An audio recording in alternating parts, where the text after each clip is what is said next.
Welcome welcome friends to the newest edition of Seahawkers What If, the most unique Seahawks preview show in the multiverse. I'm your host, Clinton Bonner. I am joined by my good buddies. We've got Brandon Schultz, and of course, we've got the protector of this multiverse, Mr. Phil Leidick. Boys, it is championship week. It's so nice to say.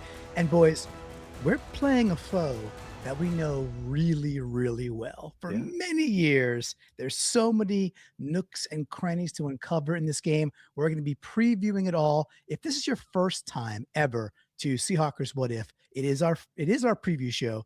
Mr. Phil will unveil, we don't even know what it is yet, one theme, 6 topics. We'll go through it all, and we think it's going to be the most fun you're going to have previewing this game and getting fired up for a Seattle Seahawks W. Brandon, first to you. How are you feeling as we start to creep towards Sunday? Oh boy. I can't wait because I'm already making plans to go back out after being back out in Seattle. So it's like I just have to turn around.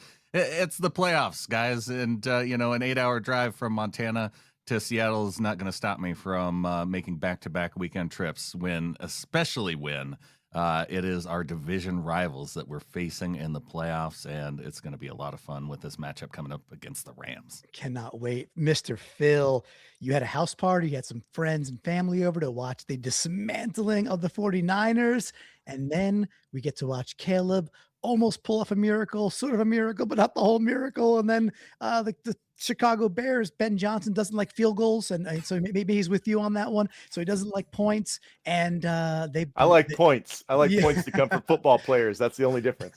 Cool. You're in the Ben Johnson territory. He doesn't like his kickers either, so kind of cost him that game. Just had to kick a few field goals. There's a little kicking, right? But except he could have gone for 2 at the end and chose not to. Yeah, crazy. That was idiotic right there. Too, just like Caleb's not going to fail there. Oh no man, way. I was like, put Caleb in shotgun, snap it to him, and then just probably let him do what the Indiana kid just did, right? Not even from the 15-yard line. It's like snap it and go, figure it out. A million ways for Caleb to score, and he chose to go with a kicker. Of all the times to shrivel up, right, Ben? All right. Well, anyway, the Rams get through. They are our foe, but it kind of feels like this is how it was always going to be. Yeah. So, Phil, how are you feeling as we head into this championship week? And what did you see when we all watched Bears versus Rams? Yeah, I mean, how do you not love the historic aspect of what's happening? You mentioned go see the division rivals. We just saw them destroy one division rival. Of course, we knew it would go that way. Many of us did. This is the one that's way more up in the air. So you get a bigger chance at history, but the challenge is, we have a bigger challenge. The Rams by DVOA are the first in passing, first in rushing, obviously the first overall. This is a very, very good offense according to DVOA by the season. Their defense isn't bad either. They're top 5 across the board for passing, rushing, and overall. Against the Bears, they gave up 5.1 yards of play, but they didn't get any sacks. They did pull 3 turnovers. They did not have a single penalty in the matchup. By offense, this great offense against what is kind of a not necessarily awesome defense. They only got 4.4 yards of play. Obviously, there was a lot of cold weather there. I don't know that we're going to get the same benefit at Lumen this week. They were only 5 for 16 on third down, well below what they usually do. Stafford was not even at 50% completion, 5 yards per pass thrown. That's just not Stafford quality. Sacked 4 times. Rushing, they had 31 attempts. That kept them on the field a lot for a total of only 111 yards. We all saw the game. It was an exciting matchup. I felt like the Bears played well. I felt like the Rams didn't play quite to their ceiling, but I'm pretty sure the cold held them down. Do you guys see anything different, Brandon? No, I think that part of it could be the cold and attributed to that. I think part of it too is that I feel like we've seen Stafford struggling a little bit just toward the end of the season anyway. So I don't know how much of it I necessarily put on the cold other than it was cold. Clinton, is it just that the Seahawks stole their mojo in the last regular season games? Stafford's maybe. He was amazing in that game until we held him down for 3 drives, and then he still was in the overtime. But then after that, he hasn't looked like Stafford. What do you think, Clinton? I think it's probably a little Occam's razor. I think his finger hurts. You know, and I don't mean like, ooh, he's got a boo-boo. I mean, I think he legitimately hurt his finger, and that we'll hear something after their season wraps, which will be a little later this week. Yeah. And I think he's having a tough time being as accurate as he wants to be, because I'll tell you what, man, the Rams dudes in that kind of weather, the Rams receivers, they didn't drop anything.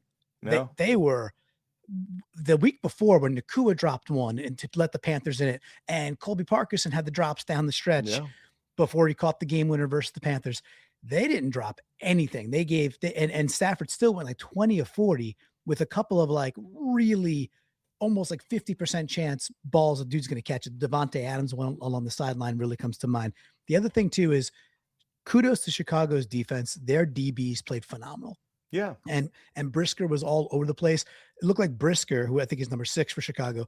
It was like, okay, that's what Spoon looks like all the time for us. And then Brisker, he's a good player, or even Worry, pick your poison there.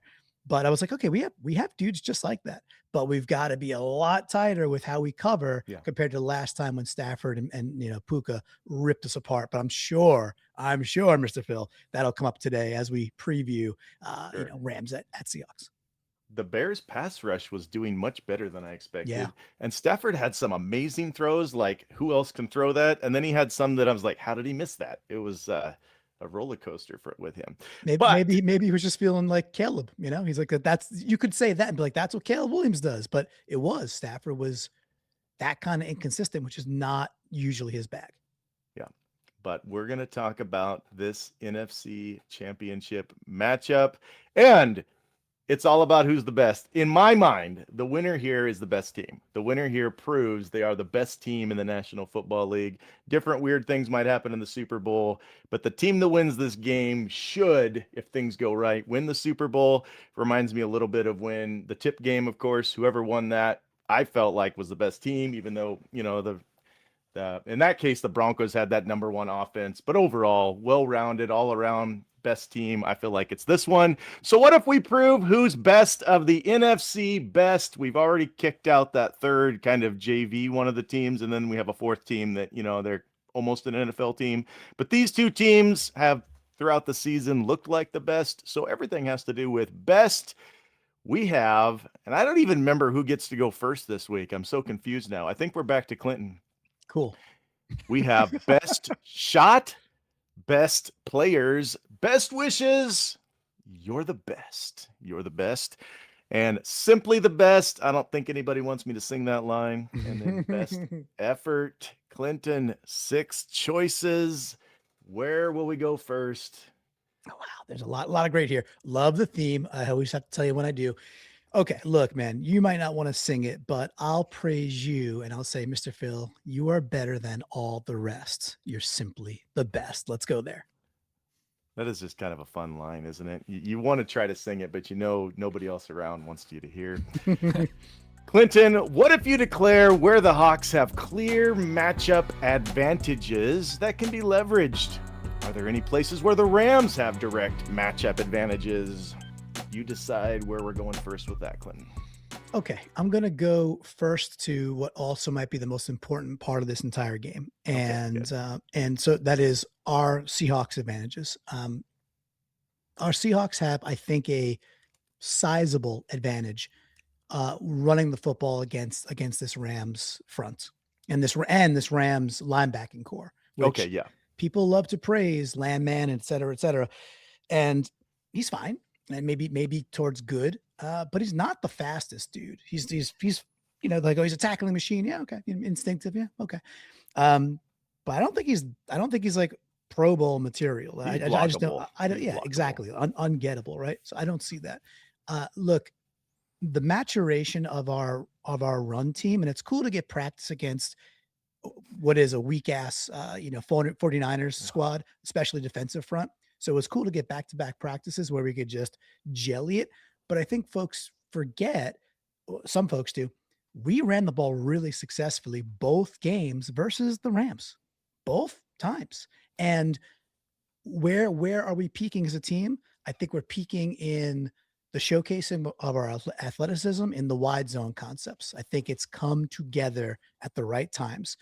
Missing Charbonnet is going to hurt. We'll figure out what happens, and I'll just leave that there for a second. But if that also we do have a means, question about that. okay, perfect. And so I'll leave that there in general. And if that just means more canine touches, then so be it. That's probably a good thing. But that's where I think we have a really clear and maybe the most important advantage, Phil. Before I move to the other side, do you want to say anything about that or question anything about that? Well, I think it's one of the great developments that, of course, we should have expected, but maybe a lot of us didn't foresee. It takes a team a while to gel their chemistry and team blocking. And this running game has been about team blocking, obviously seen clearly on throughout show where you went back and looked at some videos, but there's a ton out there. The team together, the fullback getting involved. We got young linemen. We got our tight ends are fairly young, and then just learning to work together and the runners working together with all of that. We should have expected it would take a while. I don't think we foresaw it the way it did, but yeah, we had a practice team last week. This is a legit team. Brandon, anything that jumps out to you as we get ready to block these Rams? Well, before I get to mine, Clinton, did you want to touch on the Rams advantage? We can do that after. I think we'll okay. Yeah, sounds good. Well, I'll do both of mine and then we can spin it back to Clinton. Sure. Where the Hawks have a clear matchup advantage is one that they exploited with the Rams in the one victory that we had against the Rams this season, and that's the special teams matchup advantage with Rashid Shaheed. He was the one who got the punt return touchdown, and then we see him exploit the 49ers and their kickoff coverage. And so I have no doubt that it's not like the Rams, through firing their special teams coordinator, have somehow gotten any better. In fact, I think that we've seen them continue to have special teams challenges in the absence of having anybody other than an interim and coach in special teams now. So that's clear. The one way it'll be interesting to see if the Rams mitigate that would just be whether or not they kick it out of bounds. But even then, that creates its own advantages in some cases, because then you're getting better field position, yes, and can take the benefits that way. So it's legit. It's legit special teams. And then where I think the Rams have an advantage, and I don't know if you can characterize it as a matchup advantage or not, but with turnovers, this defense is very opportunistic in creating turnovers. They have been a majority of the season. It's one of the reasons why, against, you look at some of these games where they play really good teams and they've needed as many turnovers as possible just to stay in those games. I mean, they needed 4 turnovers against the Seahawks early on in the season, and it came down to a field goal that Jason Myers missed. And then against the Bears, they got 2-3 turnovers against the Bears, and they nearly lost that game and probably should have if they just decided to kick one more field goal in that game. So that's the place where I see the Rams having the biggest advantage. Clinton, any matchup advantage you think the Rams might have against us? Yeah, I think there are two. And real quick on Brandon's, I like that he's talking about turnovers because they're high variance and they're fickle. Right. So it's like, cool, let's have a clean game. And that it just take that away. Yeah. 4 turnovers down to 2 turnovers. Let's get that to 1, or better yet, 0. And away we go. So I like that as an answer. I think the obvious one on the board that I think we have to talk about at least a bit is McVay's ability to scheme Puka open. No matter what happens, okay, game 1, it was definitely not nearly as much. It was Puka kind of struggled. Game 2, versus the Rams, no Devontae, heavy, dosage of Puka. He ate, and it was over the middle, behind the linebackers, in front of the safeties. Okay. That's, I think, week 12. You give Mike Macdonald and team that many weeks to study and think and react. I don't think it'll be that kind of show, but shutting down Puka with his ability, with his range and his hands, very, very difficult, because that relationship between Stafford and Puka is what it is. I mean, it's a special one. So calling it anything other than that is not telling the truth. The other caveat or sidecar I put on that, guys, is we've played the Rams 2 times this year. We have yet to put Stafford down once for a sack. Not once, right? So, and then lo and behold, Puka's open over the middle on something longer developing. It's a little love and marriage. Like you can't have one without the other. Or if you get Stafford rattled and dirty, lo and behold, Nakua's numbers will come down as a consequence of that. So they kind of go together. So I want to bring them as two peas in a pod. Toward the end of the game, the pressure really picked up on the high scoring, the most recent one. Leo was getting in. Yes. And that held them to those 3 fruitless drives. Great point. We were starting to get some pressure, even if we didn't finish him off. Well, the first one is gone. Simply the best was tough to avoid off the top, but Brandon gets to go next. All right. Well, I guess while we're on the musical theme, this reminds me of the tune from Rocky. Rocky. You're the best. You're the best. You're the best. Wait, that's not Rocky. Isn't that Rocky? It's actually Karate Kid. Karate Kid. That's right. Oh, okay. I blew it. I'm not editing that. That's easily done though somehow. But yeah, I mean, Rocky's got. There's, by the way, Mr. Phil, is a theme for sometimes in the future. Rocky theme music that would be something unto itself. But boy, come on, Brandon. Jesus. I said you did do better. Yeah, do better. You're the best. Yeah, but they do show up in the same workout playlist. So we see how you did that, Brandon. Brandon, McVay, and Macdonald face off in this tiebreaker. It's a really important tiebreaker because one goes to the Super Bowl and one is done. What if you tell us the key for Mike to out-duel Sean on this side of the Mike versus Sean championship duel? Oh, man, I love this question because this is one that I actually spent some time, not that I knew that this question was coming, but this is one thing that I wanted to look at over the past few games. And one of the things that it does seem that Stafford, like when you look at where a lot of his throws have been going and where he's had a lot of problems with his throws, and it goes back to their loss against the Atlanta Falcons most recently. He's having a hard time throwing toward his left, and like one of the things that the Falcons did were really try and take away the defense's left side of the field. Stafford's right side of the field, take that away and try and get him throwing more toward the left sideline. And they created they created turnovers that way. Because I don't know if it's an issue with Stafford's finger, if it's just that based on this part of the season, but if it's not straight ahead or if it's not kind of in the intermediate right, 10, 15, 20, Stafford seems to be really struggling with those throws. And maybe it's an issue with his progressions too, really focusing more on the right side as he comes out, but they would taken away like a lot of those initial throws to the right. And then that would make him have to start looking to other reads, and so then it would create a lot of those checkdowns, whether it's over the middle or dumping it off to the left. And I think that if Mike Macdonald can take away a lot of those first read quick throws to the right and over the middle, it is going to make Stafford have to buy some time, have to look through his other progressions, and then that gives us a chance to hopefully get through and get a sack against Stafford this time. We saw a few sacks by the Bears against Matt Stafford, and I think that would be a way that I think we can out-duel Sean McVay in this game. A sack fumble on his owie finger. That would be fantastic. Clinton, how about you? How can Mike out-duel Sean on the NFC Mike versus Sean duel? Love it. And great tidbit there, Brandon, about the left side. That's really cool. Yeah. Good stuff. So most of the time, most of his career, you would say you can't blitz Stafford. Like, oh, you can't blitz him. You can't. He'll just tear you apart. He'll tear you a new one if you blitz him. And then you look at the last 5-6 weeks and you go, he's struggled versus the blitz. Now, the really nice part is we don't run the Brian Flores offense, and we don't need to. So we don't need to be blitz heavy. Oh, defense. This is just a suggestion of, a little more blitzing, a more thematic blitzing, more exotic blitzing, where you can still mix in the sim stuff. So whether that's Eamon, whether that's Spoon, whether that's Drake Thomas through the A gap, et cetera, et cetera.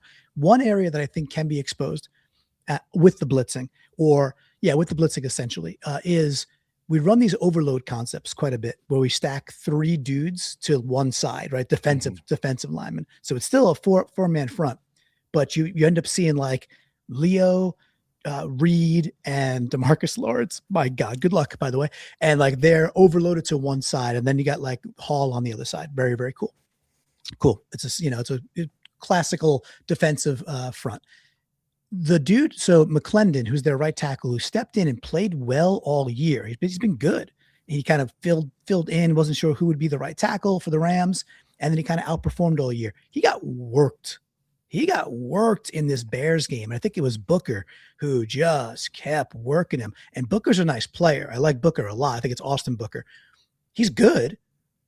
And so are our guys, right? He's not Pro Bowl good. He's good. He's emerging too. You know, I think he's like a 5th round guy or something like that too, or he's maybe even a UDFA with Austin Booker, but a solid player for sure. Great motor, just good, cool. Like, dudes, that's the area, right? If this Death Star has like exhaust pipe that's open for a photon to freaking be a little laser or whatever is a little torpedo to be blasted down there. I think that's where we got to strike. And I'd like to see them do some of those overloads where they get a little a twist or a stunt baked in there and take advantage of the right tackle, McClendon. And again, I think it's a little bit about the theme of heating Stafford up a little more than we did. And it might just be enough. So that's where I'd go. Yeah, because a lot of times our pressure comes from us being so sticky on defense and in coverage that it allows the pressure to get, which the Bears accomplished a little bit. They did. I was about to say, I don't know that you can do that against this group of receivers and McVay's scheming, but it seemed like the Bears showed that was possible because typically McVay finds ways for his tight ends to get open and Puka just always finds ways to get open. But the Bears maybe showed us something. And I don't know if Macdonald can identify that or not, but I would think he's smarter than me. I think he absolutely can identify it. But also to Brandon's point, he mentioned the game earlier where it got exposed was the Falcons game. They were not supposed to lose that game. The Falcons were in the backfield the entire time. Yeah. And the Bears were doing a little bit of this too. They were playing zone and they were dropping a linebacker kind of into that intermediate range over on the right side. So that way that I think that, again, the pressure with Booker, that'd be helpful too. I think if DeMarcus Lawrence is providing that pressure, like he's magnitude better than Austin Booker. Right. And great for a 5th round player, but fine. So, I think that the Bears did identify that a little bit. And that's, I think, what helped them keep it close as well. I mean, this is the best matchup in football that we're going to have for the year. We have Macdonald's best defense versus McVay's best offense. And really who solves it is going to determine probably who the champion is for this year. Yes, 100%, man. Okay, so we lost. You're the best. And we're down to 4 choices, Clinton. I need to go back and watch Karate Kid now. I know. It's so good. It is so good. It's still fun. Okay. You know what? Let's just hit me with your best shot. Fire away, Phil. Let's do that one. Let's go. Okay. I'm a sucker. So let's go to the other quarterback. What if you talk about the best way for Darnold to help us win and go on to SB60? What can he do to give us our best shot? How can Darnold augment what the rest of his team is doing to try to get us there, Clinton? This is great. I think he's doing it already, and I'm going to leave some of the not obvious stuff, just some of the commentary we would all expect to be talked about with Darnold. I'm getting a little tired of the game manager stuff that's getting lapped on him, and people out there being like, "Oh yeah, he really cooked. He was 12 for 17 for 129 yards." Well, dudes, when you don't need to throw it 40 times and you could still have a completion percentage over 70%. And still hit the honey hole shots when you need to hit the honey hole shots and not turn the ball over, then very, very good. Good job, Sam.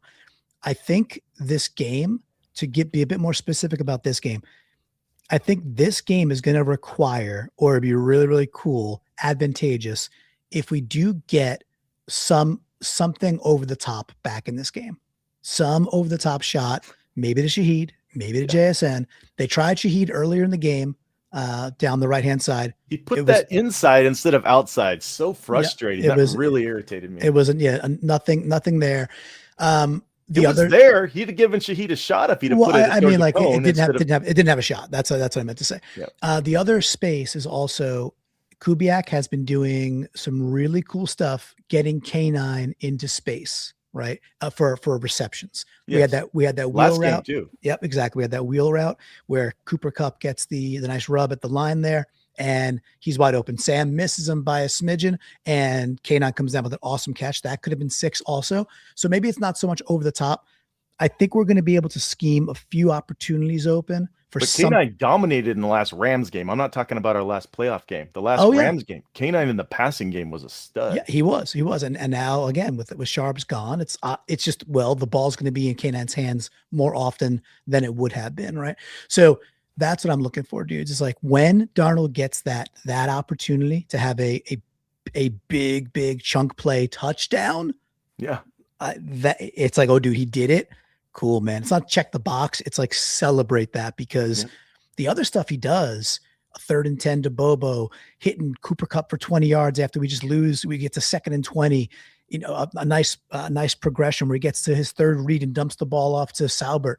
He's doing all those things pretty darn well, right? So like stay steady Eddie there. Let's add in that 1 or 2 chunk play, hopefully one for a touchdown.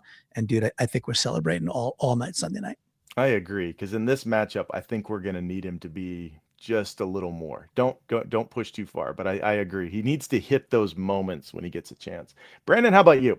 Best way for Darnold to help us win? It is about hitting those moments. It's funny you brought up the criticism with Sam Darnold against the 49ers, and I don't know how anyone could be critical of Darnold in the 49ers game other than just to say, okay, well, you know, maybe we didn't see it to the level that I would have hoped to, and that's just circumstance of the game. Like, that's nothing that Sam, like, he wasn't going to go out there with an oblique injury that, you know, it was probably more legit than it seemed like he let on in his post-game interview when we learned about the news. So the fact that he didn't have to throw it even 20 times in the game, probably a big benefit to us to hopefully rest that a little bit for this matchup against the Rams, where he may not need to throw it a lot here either, just because of the way this offense is humming on the ground. And but they are going to need him to hit those opportunities when he takes those chances.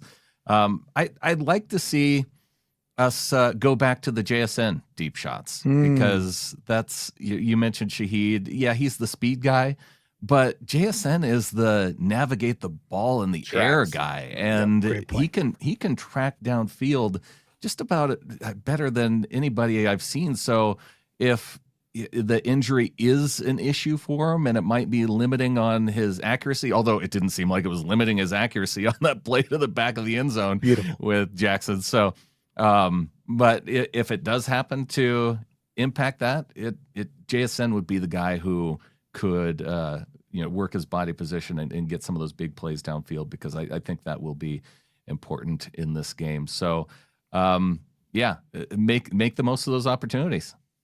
That's one of the things we said during that game on that long pass to Shaheed. I hated his placement, but we're thinking, if JSN's there, is he able to track and use his strength to get through that guy and go up and find a way? I'm not so sure that he does it, just because he's so different with the ball in the air. I love that. Love the point from both of you. So I always like to see, like, what does Vegas think? Because they're usually pretty darn accurate. They have Sam with an over-under for attempts at 29.5, which feels right. They have Stafford at 35.5. So they're saying they got to throw the ball a lot. But 29.5 for those that are like, oh, well, is that a lot for Sam? Yeah, it's a lot for Sam. Like, that's usually he's sitting in a nice comfy 24, 25, 26, 27. I don't know that we need to throw the ball 30 times. In fact, I'd be like 3.5 feels about right. Yeah. If we could really, the scales of justice type thing, if that's more like, well, why don't we take 5 of those, take that down about 15%. While we're on that, could that be Charbonnet effect? Like, looking at, rather than Charbonnet getting those running carries, maybe we're doing a little toss out to K9 instead. Maybe the passing game gets a little bit more to, so it's not like K9's going to get 35 carries. No, he won't get 35, but they are expecting him to get like 20, 21, which would be a significant upgrade for him, or a volume upgrade for K9. So could be. Yeah, 29. I'm not in love with that unless it's overtime. It's a lot. I mean, it's a lot. If it's a close game, you do get more passes because what happens in the fourth is you're trying to get the ball down and catch up one way or the other. So, well, your point there's a good one, but like I also want to say, if you're Ben Johnson or you're Sean McVay and you forget that you're allowed to run the football, yeah, maybe that happens. But a game that's in the cold and nobody's scoring, and the Bears are running the football, then they just stop running the football. I don't think Mike Macdonald and Kubiak get bit by that bug. yeah. Unless they're down 10, which let's not get down 10. Yeah, we don't want to do that. What's the weather like this week in Seattle? I know you're going, Brandon. Yeah, it's supposed to be a cool 42 degrees, which is in that Stafford zone, apparently, of what he considers to be cold, according to his record. So, Okay. 42 degrees, not a lot of precipitation, like 10% chance of precipitation. So that's as of Wednesday. But, good weather. Pretty good. That's great football weather. I mean, you're exerting yourself in the 40s. It doesn't bother you a bit in my mind. You have three choices, Brandon: best players, best wishes, or best effort. Good job, good effort, best effort. Okay, now we can talk about what we keep almost talking about. Zach Charbonnet is out, sadly. Bummer. What if you share the best way to address his absence? Who must step up for the Hawks in the absence of a man who really he's out there for half of our offensive snaps typically? Yeah, I mean, the obvious answer is K9, right? But where do they go with the football more to address the Charbonnet injury? And yeah, we were touching on it a little bit there. So I'm kind of going to go off the board a little bit with this one. And while K9 in the passing game might make sense, how about a guy that we keep like lobbying for to get more involved in the passing game that might be a physical dude? AJ Barner. I'm going to say AJ Barner needs to step up and to help get some of these short yardage type throws. If Vegas is right and Sam's going to be throwing it a little bit more, how about these 5-6 yard dump offs to AJ Barner? That way you can move the ball, maybe save K9 for a little bit so he's not having to carry the ball more than 20, 22 times. Although I think it'd be perfectly fine. I think we could load him up that way. But I'm going to say AJ Barner. Let's step it up. Let's get him involved. I like the Barner. And K9 has to remember all those times he's asking for a breather that he does get 2 weeks of rest before the Super Bowl. So, Clinton, how about you? How are we going to address his absence? Who do you want to see step up in this match? So I think what I think they're going to do is to partially mitigate this, and it is a loss for sure, is I think they're going to call up, activate George Halani. Yeah, I hope and so. I think Halani gets the Sharps role light. All right. So meaning, because you look at what Vegas thinks and like, it just kind of, okay, well, you could all read the tea leaves. Can he be the third down back though? Or do we have to let K9 do more of that? Well, I think Halani's I think he's a good blocker. I think he can be the third down back. Okay. And he's certainly skilled enough with his hands, and he's certainly tough enough to get the tough yards. And we got to remember too, before Halani got injured, they were mixing Halani in. We were running 3 running backs out there. There'd be games where it was like K9, 10 attempts, rushes, Charbonnet 11, and Halani 3 or 4. Sure. Right. He was just starting to earn time. So, fast forward a bit, he's been out for a number of weeks and kind of held to the sideline. But I think there's a lot of trust there, and he has a lot of experience being Boise State's best running back. Yeah. Better than the one that was drafted in the first round. So I think that's the answer, guys. It's just like Halani steps in to do the Sharps role, but it's a little bit less volume because he's off the injured, inactive list. And because because K9 is that guy. K9 can do 19, 22, 25 touches in a game. We could look back Sunday night and be like, oh God, K9 was 21 for 121 with 4 catches for 60 and 2 touchdowns total. Would that shock anybody? It wouldn't shock me. He did that against the Rams last time, basically. And less touches. But incredibly efficient with all of his touches last time. Wouldn't shock me. Yeah, I would be interested. I mean, this is out of nowhere probably, but I would be interested in Shaheed getting a few if I knew he could pass pro. The fact that he probably can't pass pro means he's not going to be doing third down back stuff. But man, you could see Shaheed doing some first down stuff, some early down stuff, because Yeah, if he's able to bounce, I mean, his speed to the outside, Awesome. that's gonna, it's really good, and to help get him in space. And if he's not getting the ball when they're kicking it to him, you can get the ball to him a couple extra times through the run game, maybe. I love that point, guys. And Phil, that's a great job bringing that up. But to whoever said it, I think it was you, Phil. Like, hey, when K9 needs a blow, right? When he needs to take a breath, you can see that midfield type stuff, right? We start a drive, we get a couple of good runs, a couple of first downs, and K9 needs just a whatever 60 seconds, and it is first down. Brandon, to your point, and you see a student body left with Shaheed. Sure, why not? Yeah, right. Even if it's one play and then boom, K9's back in there and he feels, he's got his juice back. That's another way that we could see this, that absence filled up by where Sharps would have been on the field.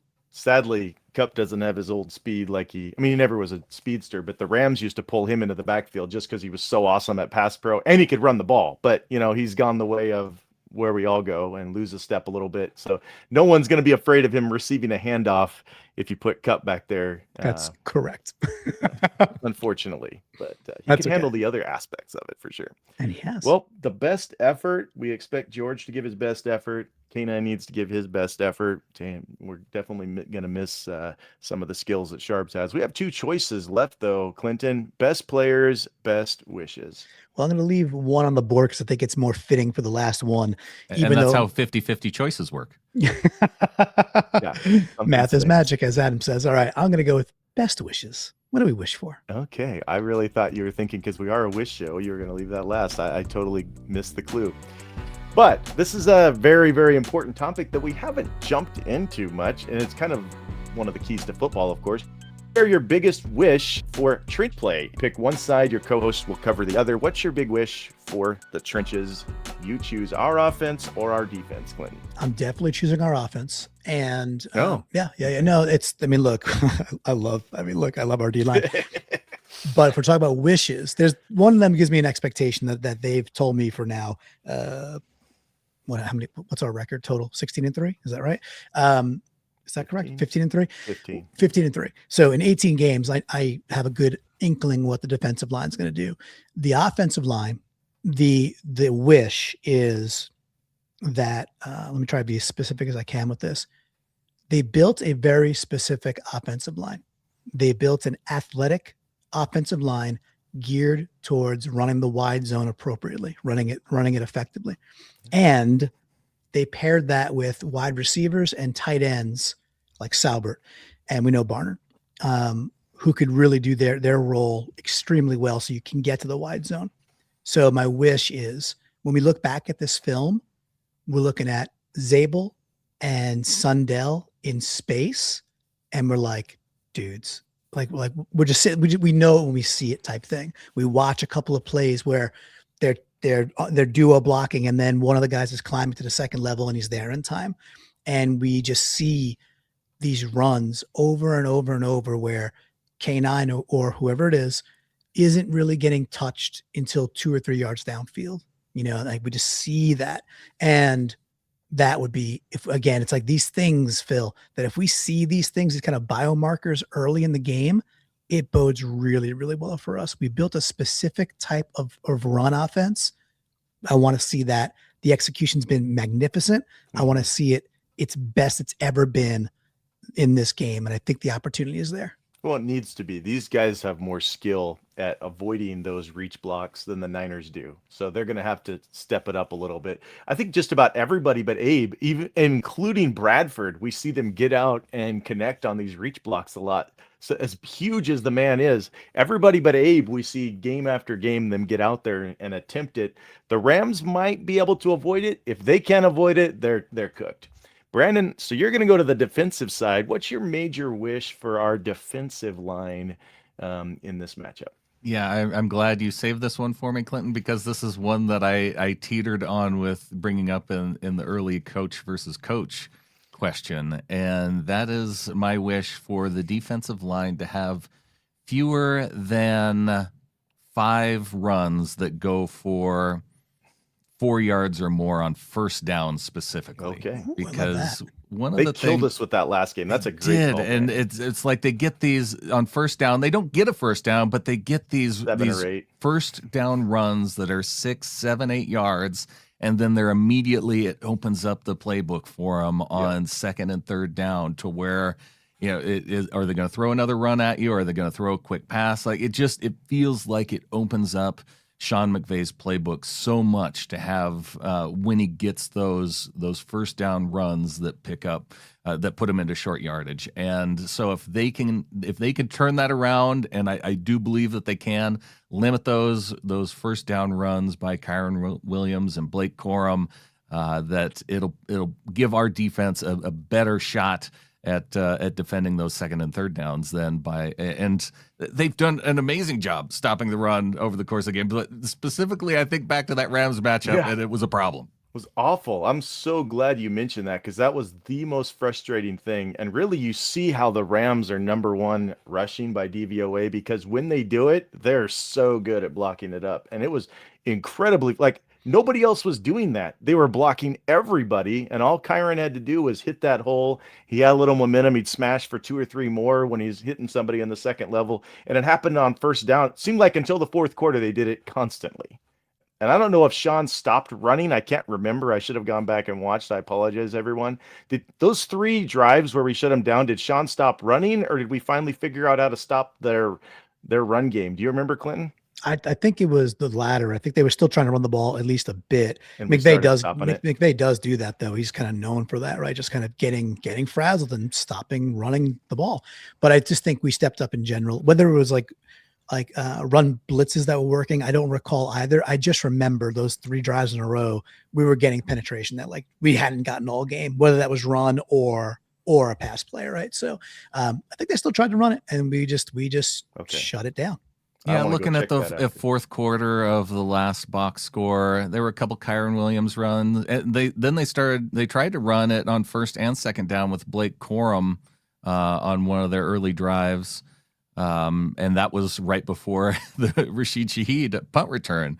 It was a couple Blake Corum runs that they shut down and got the ball back. So good. That was right in front of me. I should have remembered that.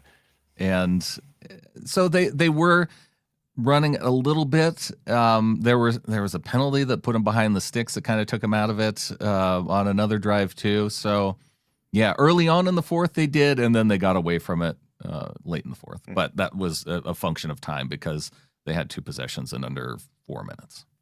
That was one of the things that amazed me about this Bears-Rams game was normally if the Rams don't get offensive penalties, they're so hard to stop. And the first drive, the Rams came out just looking like, oh, they're never going to be stopped. Just amazing. And then the rest of the game, they just looked clunky, chunky, and a mess. And McVay took all the blame on himself pretty much after the game, that he made bad calls. I don't know what that was, but that gave me a little bit of interesting hopes. Like, how did that offense look so poor and then not have any penalties to stop themselves against a Bears team that I know their defense isn't terribly good? I gotta think Macdonald can harness some of that, and it starts with shutting down the run, unless McVay was stopping his own run in that game. I think that's the key to the game. I think what Brandon just said might actually be the key to the game, is that first down, stopping their run, because that kills McVay. Well, I agree with that. I should have brought it up earlier, but I'm glad I could work it in on this one. So we have one choice less. Best players gives us a chance to maybe talk about some concerns that we haven't yet. This should be going to Brandon first. What if you give a strategy for best dealing with one of their best players on offense and defense? How about we go ping pong this one? You pick the side of the ball first. We'll do yours. Then Clinton can do a couple. Then we'll come back to yours, Brandon. All right. I want to see Puka Nacua get shut down. And by shut down, it means, I guess, under 100 yards, because yeah. I don't want to see a 200-plus yard game from him again. And so I want to see more Devin Witherspoon covering Puka Nacua. And he's a guy that they have moved around on the field. It's not like Witherspoon just sticks to one side. And whether or not he is lined up on him, matched up one-on-one on the outside, whether it's, they put him kind of in that intermediate slot area to where... Third down, I want Spoon on Puka. Yeah, I would agree with that. But first down, like if they kind of, like I was talking about earlier, if Puka's lined up on the right side of the offense And, maybe it's not Spoon on him, but he's covering kind of that intermediate zone type area to where that initial throw that Matt's looking for him on the first read, that he can kind of be in the way. So that way, if they're trying to get rid of the ball quickly, like Spoon has that zone covered, and it's going to have to make Matt go to his next read. So I would say that, and covering the middle of the field. The thing that Stafford has been, he hasn't taken a ton of deep shots. And again, I don't know if it's the finger, if it's because when he has taken them, they've been relatively inaccurate. So a lot of the stuff he's doing is mid-range, short, straight, and within about 10 yards of the line of scrimmage. So having Ernest Jones, having Drake Thomas kind of in that depth area. And again, then you're limiting yourself on being able to maybe plug up the holes for that run game. But that is where Matt Stafford has been really looking to drive the football, is just right over the middle and short. And that mid-range stuff for Puka is just deadly. It seems like if they score, Puka mid-range somewhere in that drive. How about you start with an offensive player, then give us a defensive player, one of their haven't talked about a lot so far on the show, and a strategy for us to shut them down.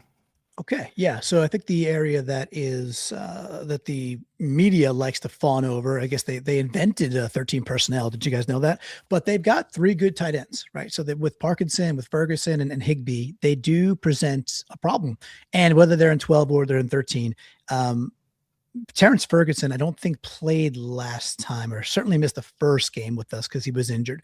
But he's different, I think, than the other 2 as well. He's just faster. He stretches things a bit more athletic, and he's a good football player. He's a nice tight end.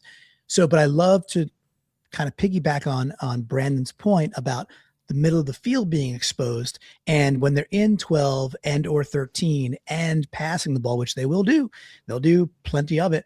It's not just like, oh, they're in 13, they run the ball. It's like, nope, they're in 13, and they very well might throw it. So how do we mitigate that? I do love our prospects of whether it's Drake Thomas or we got Nick in the box again, or we go into some dime in that situation, and it can be tough, right? They put 3 other big bodies out there, and you're in your nickel or in your dime. But I think we have the toughness and the athleticism and the strength to deal with it anyway. Meaning, if they do run the ball and we're sitting in dime, we're still not getting burned by it. We could still do well enough.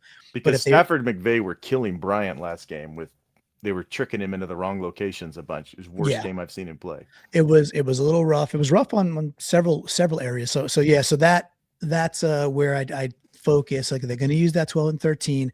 And, if we could shut that down, it takes away a large element of what I think they've become. And it opens, like, it's always like nothing's in isolation. So the things they do well in 12 and 13 end up opening something up for Puka later in the game, right? And they come out in a similar format, and then all of a sudden Puka's the one wide receiver, and he's got some sort of ISO, and it's bad news for us. So I'd love to see us shut that down. Okay, on the other side, I'm not sure that he's like one of the best. I really want, I don't know why I don't like Nate Landman. I have no reason to not like Nate Landman. He hasn't done anything to me or my family, but the glazing of Nate Landman has kind of got me a little tilted this year. And whether that's like, oh, he invented the peanut punch, apparently also, right? All they talked about that game before was like, oh, Landman's got all these punch outs. And then lo and behold, Kobe Bryant comes up and does what he's been doing for years and gets a punch out fumble, and we recover the football.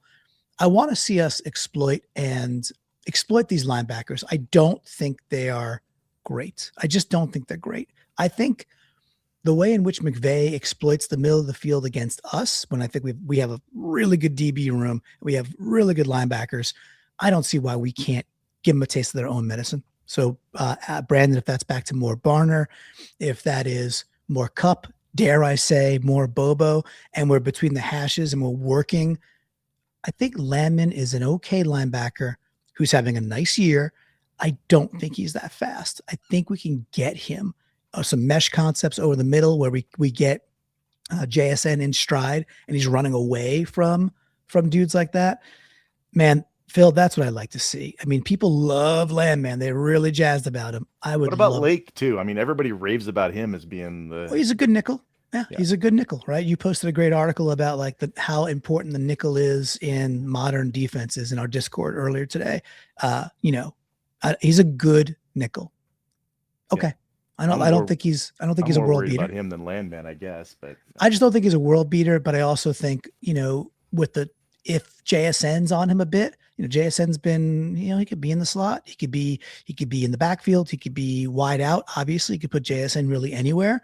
If you want to construct some matchups where it's JSN versus their nickel, and then we say, we think we could beat you here, I'm okay with trying that too, Phil. I think that's a cool, at least a couple of times, I think it's a cool thing to manufacture. And if we run, let's get somebody big like Zabel out there to smash him and not try to count on someone else to take him out. Right. I love it. Brandon, how about you? One of their defensive stars or one of their defensive best players, how do we deal with them? There's definitely a lot we haven't talked about on their defensive side. Well, I mean, shoot, do they have any defensive stars? That's the question. No, you can't talk about this question without talking about Jared Verse, because on the defensive line, I mean, he is one of their big stars, and it also brings up a concern that I think we should have as Seahawks fans with Charles Cross being out with a foot injury now. And it's like, it seems like is it a knee? Is it a hamstring? Is it a foot? Like all the left parts of his body, maybe. I do worry about Charles Cross a little bit. So let's not wait and find out if Cross is struggling with any of those against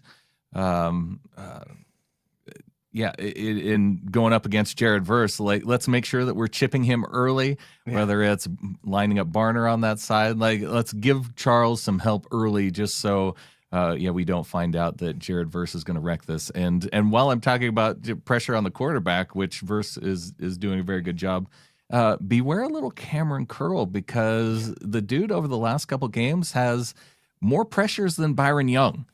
So more quarterback hits. So they've been sending Cam Curl at the quarterback from the safety spot of that Rams defense. And he's been getting to the quarterback again, more than a dude who plays right on the defensive line in Byron Young. Yeah, interesting. Very interesting. I'd love them to bring Cameron Curl. Like, that's cool. It's a great stat to pull. And it's like, oh, you can't blitz Stafford. Okay, well then, let's see if they try to heat up Darnold that way. And Kubiak has been really, really precise with, hey man, how about here comes Cameron Curl and it looks like a jailbreak, and sorry, it's a 69-yard touchdown because it's actually a screen past the K9, Brandon. Let's go. I mean, Kubiak is pulling the right strings at this point, right? So, he's getting them. Cool.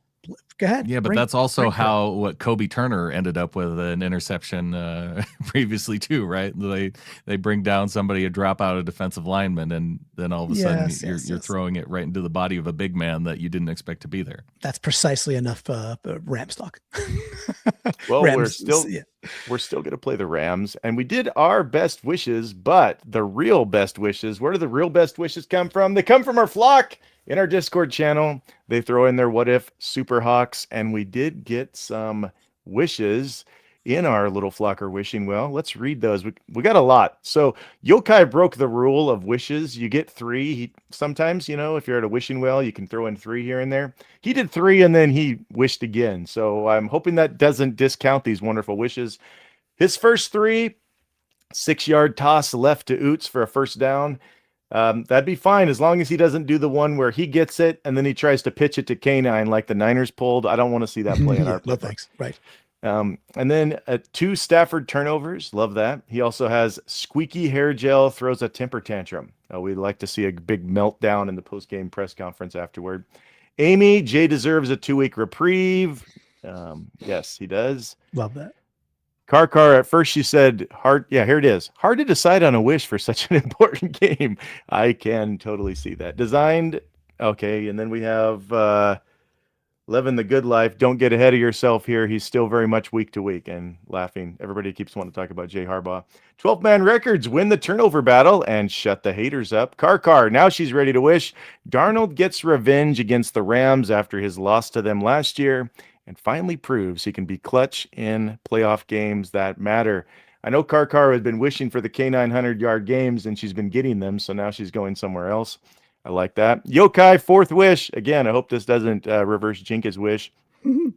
Hawks clean up their game and improve on the one penalty for 5 yards versus the 49ers. Yeah, both us and the Rams in our playoff game were very not much penalized. Wouldn't that be great? A championship game with like 1 or 2 flags all game. Not have to see those dastardly refs take up screen time in front of our game. 12-man records. Sack Stafford. Yes! Just saw we haven't sacked Stafford since November 2023. Yeah, that's a streak that needs ended. Yokai, now for his 5th wish. Love it. Release the Minotaur. And then JSN jiggy with it. Going for broke. JSN, touchdowns, and Minotaur, 2. I hope you get those. And if we don't win, we're all going to blame Yokai Hawk. I don't believe in luck, but 5 wishes might that I might start believing in luck if this goes down badly. Brandon, do you have any favorite wishes from our list here? Oh gosh, I would say the Minotaur. I want to see Lisa get her wish with the Minotaur.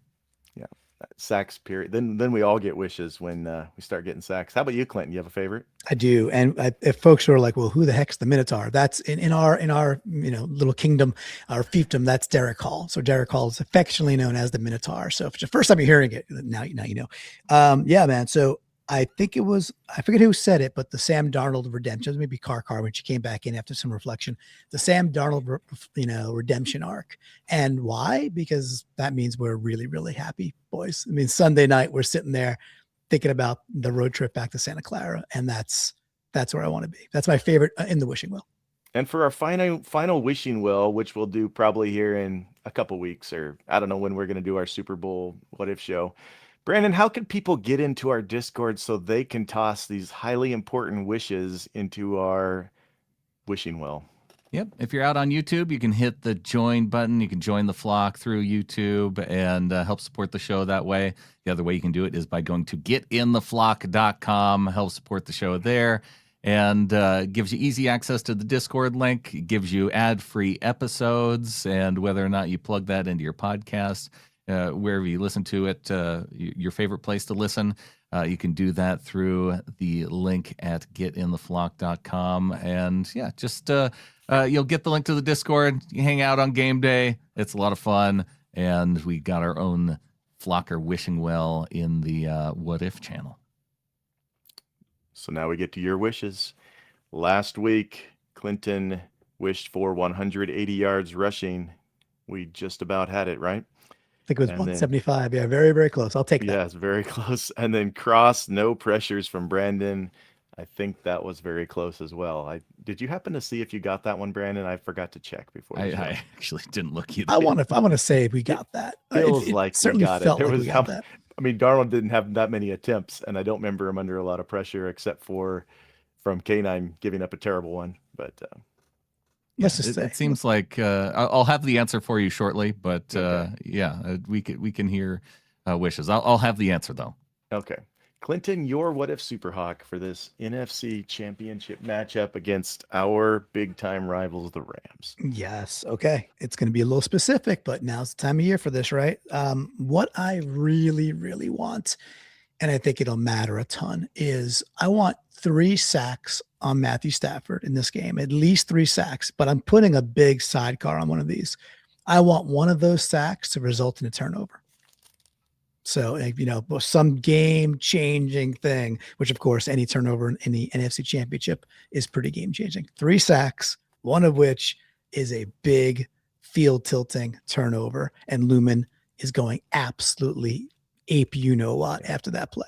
I could see D-Law pulling that off for you. I love that you said that. Feels like it's coming. Brandon, did you discover if Cross gave up any pressures? I did, and then you mentioned D-Law, who is also my What If Superhawk. But looking at pressures, it's in fact, of all the offensive linemen, everybody gave up one or more except for Charles Cross. Oh boy, we want to hear Brandon's wish. If he's getting wishes coming true in the postseason, then let's get a good one here, Brandon. Yeah, DeMarcus Lawrence. You brought up the sack, the inability to sack Matt Stafford. I am calling for a DeMarcus Lawrence sack of Matt Stafford. He will be my What If Superhawk again. trying to take away those quick options to the right side of the field, having DeMarcus Lawrence smashing in on that right tackle and getting his hands up if he's not getting there, but and taking away that throwing lane, just making Stafford feel it from that right side of his offensive line. Love that. Well, predicting the score, since, let's see, Adam and Brandon kind of swapped places on our shows a little bit. And so now Brandon is doing this big comeback. Oh boy. With postseason, it's actually possible if Brandon gets the next two right for him to tie. I love it. But I'll Brandon trade. just always and last week Brandon picked what I thought was the best choice, which was a dominant blowout by the Seahawks. 30-10 is what I predicted, in fact. 30-10, and he just about got it. We just pulled the 40 instead. When you picked it, I said at least as much likelihood of a blowout as a regular 6-point win that Clinton faithlessly chose to predict last week. But he was going with Vegas, and they're pretty smart, so you couldn't discount the fact that Vegas had 6.5. Makes sense to pick it that way. This is a much different matchup, Brandon, and we know how good you are at predicting. So we're gonna save yours for second. We need to hear Clinton's prediction first, and we need to, and then we're really all holding on here with what you're gonna say about this matchup. Clinton, score prediction against the Rams. Perfect. All right. Well, I'm gonna set a pace here. Let's see where Brandon takes it. I think we win this ball game, and it might be close. It probably will be close, but score wise, I'm going 27-19. 27-19, 8-point victory for our boys. It might feel close to that. It likely will. I think we put this game away in some fashion in the fourth quarter, and the Rams go home crying. And that's just how I feel. And I think it's going to happen. I think that sounds very reasonable. 27-19. Brandon, what's actually going to happen in this game? I think it will be a close game. I think it's going to come down to our defense in the end, and that's why I'm throwing it back to Clinton's prediction from last week, 23-17. Oh, okay. Our Seahawks get a win, another NFC Championship game win, 23-17. What was our NFC Championship score on the tip game? That was it? That was the tip game. Right. Yeah, the Packers won. What was that? Well, we won by 'Cause 6. It was won by 6. Yeah, was it 28-22 or something like that? Something weird like that. Yeah. I think we just have to win these tough games by 6. That's just kind of how it goes. I like that. It was 28-22. Hey, look at me. Yeah, that was a little more of a strange score. Yeah, this one is can go either way. Lots of people saying 50-50. You watch people pick it and half pick one, half pick the other. I really believe we have the better team, but not better enough like against the Niners where it's almost a sure thing unless every possible thing goes wrong. This is more of a we need to do the things right to leverage our betterness, for lack of a better word. We're talking about the best this week. Anything I missed that you just said we have to think about going into this matchup, Clinton? I mean, we talked about it a bit, but I'll land here because I think it's worth reiterating. If we run the ball successfully, we will win the football game. And I think we're going to run the ball successfully. A late bit of news here on Wednesday morning. George Holani has been activated off of IR. So we will have George Holani in the lineup. There we go. Yeah, that seemed like a must. I'd much rather see George than Velas out there myself. For sure. Nice. Yeah, I think that what Clinton said is right, but I also think that what Brandon said on stopping them from good, successful runs on first down is it's great. It's got to be right there. I don't even know which one I'd put it more, us running successfully or stopping their first down runs from being useful. Both of those are so huge. And then, but the cool part is if it's even, we have the advantage in special teams. So if they run good and we run good, what's going to happen? Seahawks are champions because we have the better special teams unit. right? And Jay Harbaugh can keep his job for one more week. 2 more weeks. At least 2. At least 2. He's getting promoted somewhere, probably. Who knows? Yeah. We're all worried about Kubiak going and Dirty going, and we're gonna, out the back door goes a Harbaugh, but that's okay. Look, guys, I think we'd all trade it, right? If Harbaugh had to go and Kubiak had, I don't want Kubiak to go. I love the consistency. I love what we're building towards. But if we're hosting that Lombardi and picking 32nd and trading our 32nd pick for Max Crosby anyway, yeah. Nobody's going anywhere, Clinton, because no other team wants to wait until after our Seahawks win the Super Bowl before hiring their next head coach. Roll it back with everybody next year. That's fine with me, but highly unlikely. We're probably going to lose somebody this good of a team. But how about John getting Executive of the Year? That's going to happen next week, right? They're going to do that. I don't see anybody competing with him for that. So that's a prediction that I think we can count on. Gentlemen, we've covered a lot, but there's so much more. I am very much looking forward to this matchup. It's going to be awesome. I think it's going to be a great game.